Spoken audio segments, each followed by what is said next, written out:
आखातातील युद्धाबाबत Donald Trump यांचं मोठं विधान. येत्या 3 आठवड्यात मोठं पाऊल उचलणार. लवकरात लवकर इराणमधील ऑपरेशन संपवणार. ट्रम्प यांच्याकडून युद्ध संपवण्याचे संकेत.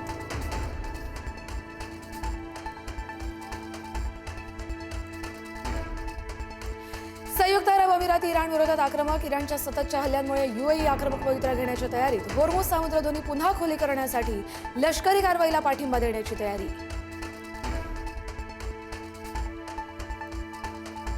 ट्रम्प यांनी केलेल्या विधानांमुळे गुंतवणूकदारांमध्ये घबराट. सेन्सेक्स 1500 पेक्षा जास्त अंकांनी कोसळला.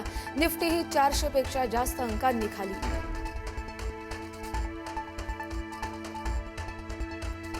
पन्नास वर्षांनंतर मानव पुन्हा चंद्राच्या दारी. नासाच्या आर्टेमिस 2चं यशस्वी प्रक्षेपण चंद्राच्या कक्षेभोवती 10 दिवस प्रदक्षिणा घालणार.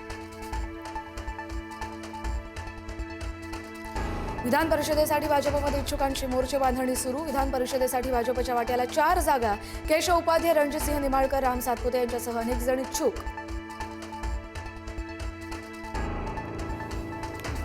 बंधू अशोक खरातला आज पुन्हा कोर्टात हजर करणार. लैंगिक शोषण प्रकरणी पहिल्या गुन्ह्यात न्यायालयीन कोठडी मिळाल्यानंतर दुसऱ्या गुन्ह्यात अटक. अशोक खरातची एसआयटीकडून पुन्हा चौकशी.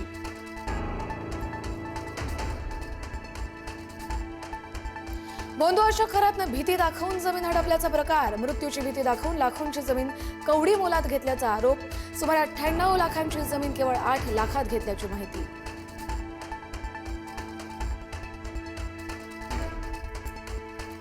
सोलापूरच्या माढा तालुक्यातील अंजन गावात शिवरायांचा पुतळा उभारण्यावरून वाद. ट्रस्टच्या जागेत पुतळा उभारल्यानं 2 गटात वाद.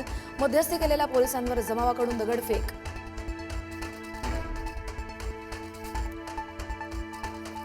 शक्तीपीठ महामार्ग आता सातारा जिल्ह्यातून जाणार. सरकारकडून सुधारित आराखडा मंजूर. प्रकल्पाचा खर्च आता 1,01,000 कोटींवर.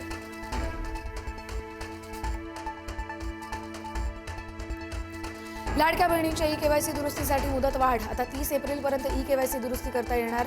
लाभार्थ्यांसाठी ही शेवटची संधी.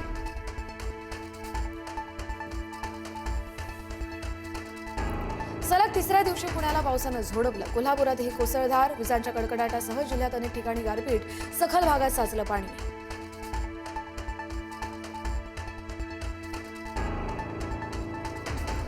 राज्यात पुढील 3 दिवस अवकाळी पाऊस बरसणार. काही भागात गारपीट होण्याचीही शक्यता. आज आणि उद्या काही जिल्ह्यांमध्ये विजांच्या कडकडाटासह पावसाचा अंदाज.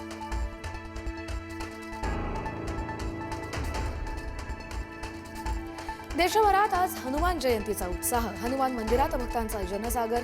मंदिरात विविध धार्मिक कार्यक्रमांचंही आयोजन. सीबीआयकडून अनिल अंबानी यांच्यावरती आणखी एक गुन्हा दाखल. रिलायन्स कम्युनिकेशन्समुळे झालेल्या प्रचंड तोट्यामुळे LICची तक्रार. 3,750 कोटी रुपयांचं नुकसान झाल्याचा आरोप.